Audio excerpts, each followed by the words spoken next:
Ayan, ayan, hello. Magandang gabi mga kawaw. What's up? Good evening, saka good morning at good afternoon na rin, no? Sa iba kung saan man kayo ngayon, no? Sa ibang bansa, oh. Basta sa amin ngayon, gabi na. Ito lang talaga ang time ko mga kawaw, no? Na makapag-video, makapag-upload. Sa gabi na talaga kasi sa umaga, buong araw kasi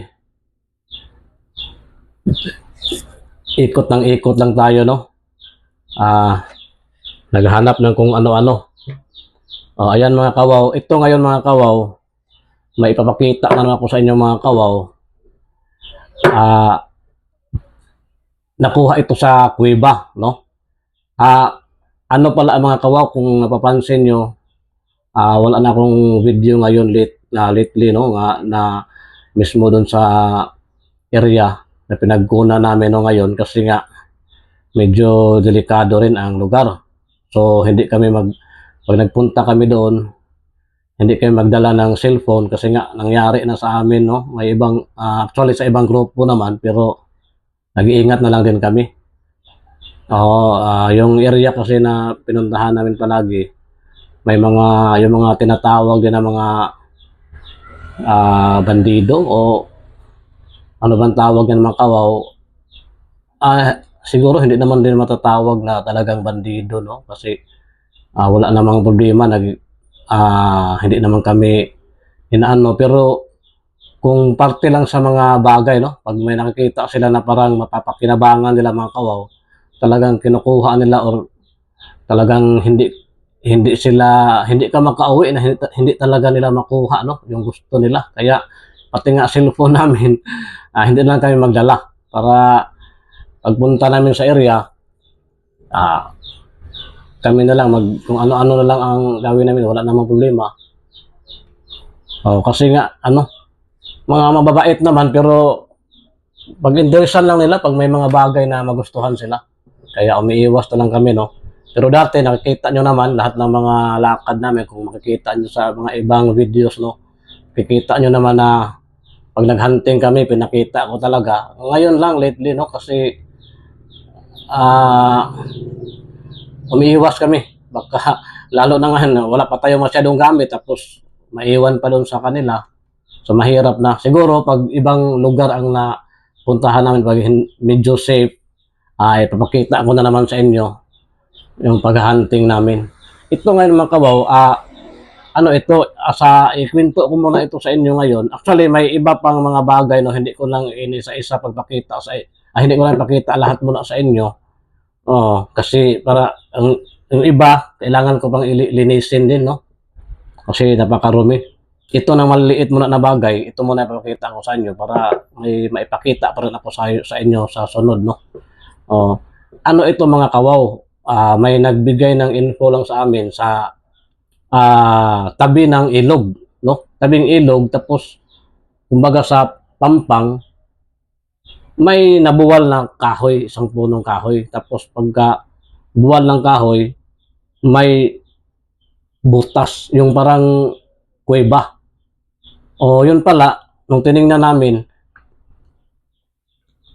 sinarado pala yung kuweba. Tapos siguro, sa tagal ng panahon, may tumubo na kahoy doon, nakadikit na pati yung mga ugat niya. Parang ano rin siya pero hindi naman baliti, pero parang baliti na rin kasi nga yung mga ugat niya kumakapit doon sa gilid.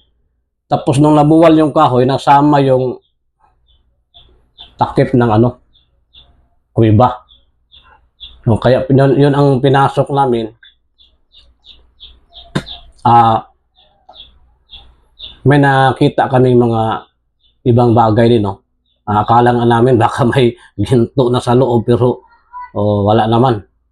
Pero mayroon lang kami nakita, kumbaga isa ito sa nagustuhan ko, no? Kasi yung iba naman nandoon sa mga kasama ko, pero pwede naman yun hiramin ko sa kanila pag ipapakita ko dito sa natin, no?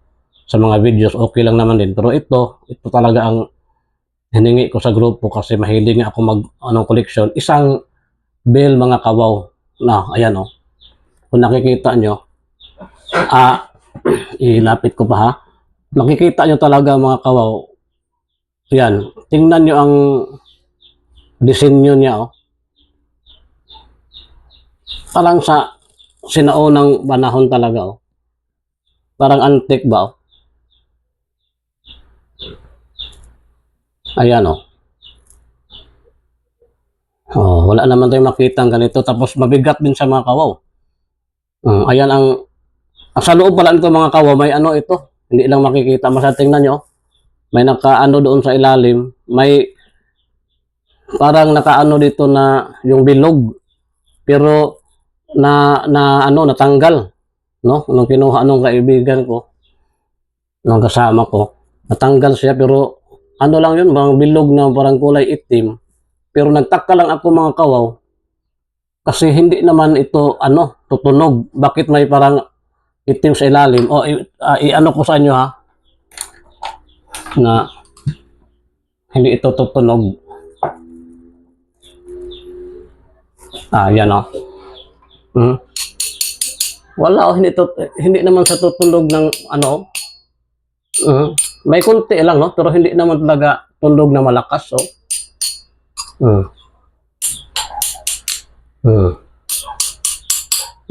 Kunti lang pero hindi naman tunog na parang yung kampana talaga na parang yung malakas ang tunog, hindi naman oh.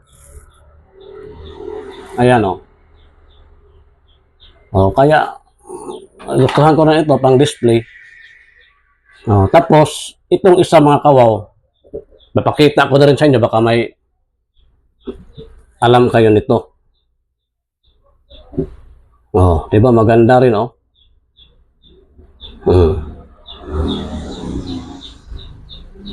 Ayan. May iba rin ito ito ang kinuha ko sa grupo, yung pula. Kasi yung iba itim. May kulay itim tapos may isa rin na parang kulay green pero itim din sa tingnan pero pag ganun mo na sa kuan parang makikita mo na green pala siya. Pero kung sa ganyan lang parang itim lang. Pero ito mga kawaw napakaganda rin oh. Nagustuhan ko oh. Minsan pag nasa madilim ito, itim din ito tingnan. Tingnan niyo pag maano nga may itim oh. Ayan oh. Ayan, so ito lang muna ipapakita ko sa mga kawaw.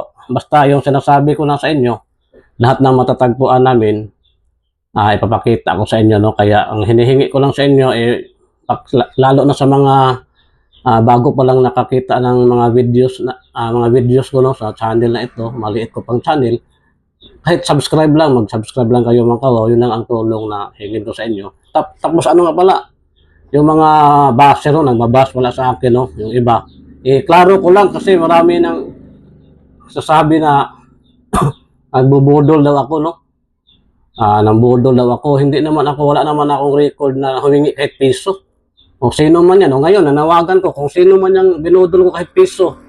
Magsalita kayo para malaman ng mga bashers na wala akong hininga ng pera. Hindi ko bakit tawagin ng budol ako. Kung yung mga video ko dati, kung hindi mo lang nagustuhan, lalo na yung mga nagbibiro ako dati sa pag-vlog ko no, dito sa YouTube, yung iba katuwaan lang kasi hindi ko pa inisip no na yung seryoso ba na mag-vlog, try lang. Kaya nagpapatawa lang ako dati. Pero habang tumatagal tapos naging na ako, na monetize na kumbaga, kaya nagseryoso na ako no. Yan, pinakita ko. Pero dati yung pinapakita ko naman, lahat naman yung tunay pa rin. Pero yun lang yung mga medyo may joke lang no sa mga sinasabi ko. Ano lang yun, yung mga biro-biro lang din yun minsan kasi hindi nga ako masyadong seryoso. Pero ngayon, sa mga bagay naman na pinakita ko, lahat naman ay totoo. Kahit pa yung basit, kahit pa ko ito sa ulo mo, makita tayo sa personal. Lalo na yung pinakita ko kahapon, yung in-upload ko, yung kahoy na naging bato. Siguro, wala siyang alam sa kung ano ang petrified wood, no? Di siya naniniwala. Pwede nyo i-google, no? nakita niyo naman kung ano yung petrified wood. Yan ay isang kahoy na naging bato. Kaya nga yung iba nga, yung ah, wala masyadong alam, no? Tinatawag na lang hindi ko naman kasi walang alam, pero yun ang sa spiritual, tinatawag nga nilang mutya, no? Kasi, pero sa science, may explanation kasi, yung petrified wood. Kahoy na naging bato. Hindi pang bubudol yan, totoo yan. Tapos, hinahamon ko yung nangbasa akin, nakita tayo personal kung saan ka, no? Pag napatunayan ko sa iyo nagkahoy talaga, naging bato talaga yon, magbigay ka sa akin kahit 10,000. Pero kung pagkita natin na kahoy talaga na naging bato, ako ang magbibigay sa iyo ng 20,000. Oh. Para magkaalaman kasi ayaw ko rin na sabihin nyo na bubudol ako. Kung hindi mo nagustuhan yung mga mga nakaraang video, huwag kang manood. Ganyan lang kasimple. Pero huwag mo sa nang budol ako. Wala ko hininga ng kahit piso man lang. Walang makapagsabi sa akin na nang hingi ako, no? O hindi man gani ako nagbenta. Nagbibenta ba ako? Maraming ang sa akin na bibilhin nila, hindi nga ako nagbenta tapos sabihin pa ng budol ako. Wala akong binibenta na item. Ako ay isang kolektor lang. Kolektor ako tapos pinapakita ako lang sa inyo mga kakaibang bagay para matulungan ako na ma-identify. Oo, kasi sa totoo lang, sinubukan ko na dati yung hindi pa ako nag-vlog, no. Sinubukan ko na magpa-identify sa GymLab. GymLab Philippines, no, sa Mandaluyong yata yan, Wakwak Tower, oh. Napakamahal. Sobrang mahal ng mga bato, kaya napag-isipan ko na dito na lang para baka may mga eksperto, yung mga seryoso, matulungan akong ma-identify yung mga natagpuan namin. Hindi siya nang bubudol ako. Kaya pasensya na kayo mga kawaw, no. Sinasabi ko lang, napakamahal dati yung may dinala kaming parang ruby. Halos sa isa, gumastos kami ng 60 to 80,000 pag paano lang, certificate. Yan ang totoo. Mayroon ng certificate namin yan. No? Napakamahal. Kaya dito, sinubukan ko na lang, baka may mag-comment. Kaya nga lang ako na sana yung mga seryoso lang sana magka-identify. Ito, ang tingin ko naman ay antique ito. Iwan ko lang sa mga bakit kung ano namang sasabihin nila nitong kampana na ito. Tapos ito, hindi ko sinasabi kung ano ito. Paano mo sasabihin ng budol ako? Hindi ko naman sinasabing diamond ito. Nagpatulong nga ako mag-identify sa inyo, tapos sabihin nyo pa ng budol ako. Humihingi nga ako ng tulong. Para sa mga eksperto kung ano ito. Ganyan lang. Gawa ka lang ng sarili mong video, wag yung sabihin mo na manawagan ka pa sa mga OFW na wag akong subscribe kasi bambubudol ako. Wala akong record na ng budol. Kung mayroong hindi mo nagustuhan na video ko, yun, may mga patawa lang ako. Nagpapatawa lang, hindi nang bubudol. Kasi ang bubudol, yung money involved na yan. May hinihinging pira. O nagbibinta ako ng mga piki, ganyan. Yun ang budol, no? Yun lang mga kawaw, pasensya na po. Basta ito lang muna ipapakita ko sa inyo.